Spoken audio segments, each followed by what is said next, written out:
Why the German Afrika Korps hated fighting South Africa.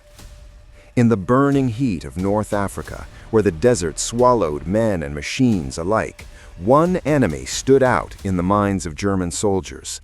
Not the British, not the Australians, but the South Africans. Among the ranks of the German Afrika Korps, there was a quiet consensus. They hated fighting South African units. Not because South Africa had more tanks, not because they had better weapons, but because they fought in a way the Germans did not expect and could not easily defeat. This is the story of why seasoned German veterans, battle-hardened men under one of history's most famous commanders, came to deeply respect and quietly fear South African forces in the Desert War. The Desert War begins. By 1941, North Africa had become one of World War II's most brutal theaters. The environment itself was deadly. Temperatures above 50 degrees Celsius, sandstorms that blinded pilots and buried equipment, water shortages that killed more men than bullets. Into this hell marched Rommel's Afrika Korps, elite German troops trained for speed, maneuver, and shock warfare. Rommel expected to face conventional British forces. What he didn't expect were soldiers who already knew how to survive in hostile land. South Africa enters the war. South Africa joined the war in 1939. By 1940-41, South African divisions were deployed to North Africa alongside British Commonwealth forces. Many German officers initially dismissed them, a fatal mistake. South African troops were raised in extreme climates, experienced with long-range patrols, skilled marksmen and scouts, comfortable fighting far from supply lines. To them, the desert was not an alien world, it was familiar. Masters of the open terrain. German doctrine relied heavily on speed and surprise, but South Africans adapted quickly. They learned to read the desert like a map: tire tracks, dust movement, animal behavior, changes in wind. South African reconnaissance units often detected German movements hours before contact. German officers noted something unsettling. They always seemed to know where we were. This destroyed the Germans' greatest advantage: initiative. The snipers of the desert. German soldiers dreaded South African snipers. They were patient, invisible. Relentless. South African marksmen used terrain with deadly efficiency. Rocky outcrops, shallow dunes, sun-angle camouflage. German veterans later admitted that South African snipers caused disproportionate casualties, especially among officers and radio operators. Morale suffered. Men stopped standing upright. They stopped relaxing. Fear followed them, even in silence. Unbreakable under pressure. German intelligence reports repeatedly mentioned something unusual. South African units did not panic under bombardment. When artillery fell, they didn't break formation. When tanks advanced, they didn't scatter. They waited, then countered. This behavior confused German commanders accustomed to predictable reactions. One Afrika Korps officer reportedly wrote, "They fight like hunters, not soldiers." El Alamein, where respect turned to hatred. The turning point came at El Alamein. South African divisions were positioned in key defensive sectors. They held, again and again, under relentless attack. Rommel himself noted the stubbornness of Commonwealth forces, but singled out South Africans as especially difficult to dislodge. German assaults stalled. Casualties mounted. Momentum vanished. For the Afrika Korps, El Alamein marked the beginning of the end, and South African resistance played a crucial role. Psychological warfare without trying. South Africans unintentionally mastered psychological warfare. They fired sporadically at night, conducted sudden dawn raids, used silence as intimidation. German troops reported feeling constantly watched, always hunted. Sleep deprivation set in, mistakes followed. South African air power. The South African Air Force added to the pressure. Flying outdated aircraft at first, their pilots compensated with skill and aggression. They flew low, they attacked supply convoys, they harassed retreating columns relentlessly. German troops learned that daylight movement invited attack. Another advantage, lost. Why Rommel respected them. Rommel respected courage above all else, and he respected South African soldiers. Captured German documents later revealed admiration mixed with frustration. They were described as disciplined, independent thinkers, difficult to deceive. Rommel reportedly warned new officers, "Do not underestimate the South Africans." The desert was their ally. For Germans, the desert was an enemy. For South Africans, it was an ally. They understood heat management, water rationing, endurance marching. German logistics, already stretched, suffered badly. South African units operated with fewer supplies, fewer complaints, and fewer breakdowns. This imbalance drained German strength month after month. A reputation earned in blood.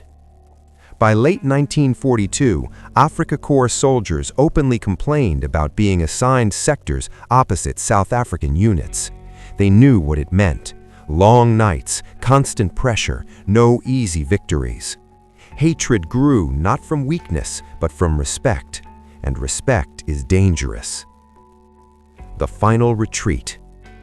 As Axis forces retreated across Libya and into Tunisia, South African troops pressed relentlessly. They did not chase recklessly, they hunted patiently. German veterans later said, "They never rushed, they never tired." The war in Africa ended in 1943. The Afrika Korps surrendered, but the memory remained. Why history forgot them? After the war, history focused on Rommel, Montgomery, the British 8th Army. South African contributions faded into footnotes. Yet among German veterans, their reputation endured. They remembered. The real reason the Afrika Korps hated fighting them. It wasn't hatred born of anger, it was hatred born of frustration. South Africans neutralized German advantages, refused to break, turned the desert into a weapon. They didn't fight louder, they fought smarter, and that made all the difference. Final reflection. Wars are not won by numbers alone. They are won by adaptation, by understanding terrain, by endurance, by quiet professionalism. In the North African desert, the German Afrika Korps learned a hard lesson. Some enemies don't need superiority to defeat you. They only need to outlast you. And that is why, long after the guns fell silent, the Afrika Korps remembered one opponent above all others, the South Africans. Continuation, legacy, aftermath, and why this story still matters. After the desert fell silent. When the North African campaign ended in 1943, the war moved on. Italy, France, Germany, new fronts, new headlines. But among the survivors of the Afrika Korps, the desert never truly left them. Years later, in interviews and memoirs, German veterans repeatedly mentioned the same thing. North Africa was different. Not because of the heat, not because of Rommel, but because of who they fought there. Again and again, South African units were singled out, not with hatred alone, but with something deeper, a reluctant admiration. What German veterans admitted after the war. After Germany's defeat, military historians gained access to letters, diaries, and after-action reports from the Afrika Korps soldiers. A pattern emerged. South Africans were described as unpredictable, difficult to pin down, mentally tough. Too patient. One German NCO wrote, "Against others we attacked. Against them we waited, and waiting killed morale." That sentence alone explains everything. The Afrika Korps thrived on momentum. South Africans took it away. The fear of the unknown. German tactics depended on reading the enemy, predict reactions, force mistakes, exploit panic. But South African units often did nothing. No counterattack, no retreat, no radio chatter, just silence.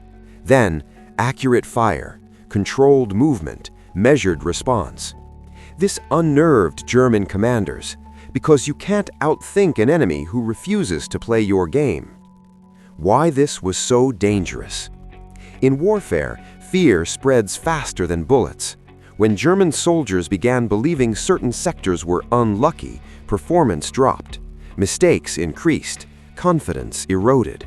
Some Afrika Korps veterans later admitted they preferred fighting British armored units over South African infantry. Tanks were predictable. South Africans were not. The South African soldiers' mindset. Most South African troops were volunteers. They didn't fight for conquest. They didn't fight for ideology. They fought because they believed the war had to be stopped, and because their comrades depended on them. This created a quiet, stubborn professionalism. No theatrics, no bravado, just endurance. Why Rommel never cracked them? Rommel was famous for exploiting weak points, but against South African units, there often were none. Even when outnumbered, even when low on supplies, they held. They adapted, they waited for mistakes, and punished them. Rommel respected that, and respect from an enemy like Rommel was never given lightly. The forgotten contribution. After the war, South Africa returned home quietly. No victory parades on the world stage, no Hollywood films, no dramatic speeches. Their story faded. But effectiveness doesn't require recognition. It only requires results. And the results were undeniable. Why this story is going viral now? Because today's audiences understand something earlier generations overlooked. Real strength isn't loud. It isn't flashy. It doesn't announce itself. It shows up, endures, outlasts. South African soldiers didn't try to terrify the Afrika Korps. They simply became impossible to defeat. The lesson modern armies still study. Modern militaries still analyze the North African campaign, and one lesson keeps resurfacing. Terrain favors those who understand it, but mindset favors those who respect it. South African troops didn't fight the desert, they worked with it, and that single difference changed outcomes.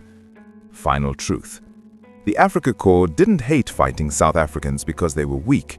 They hated it because they were denied control, denied momentum, denied easy victories, denied psychological dominance. And in war, that denial is devastating. Final closing. History often remembers the loudest forces, but wars are decided by those who endure quietly, adapt intelligently, and refuse to break. In the North African desert, the German Afrika Korps learned that lesson the hard way, and that is why, long after the dust settled, they remembered one enemy with frustration, respect, and unease: the South Africans.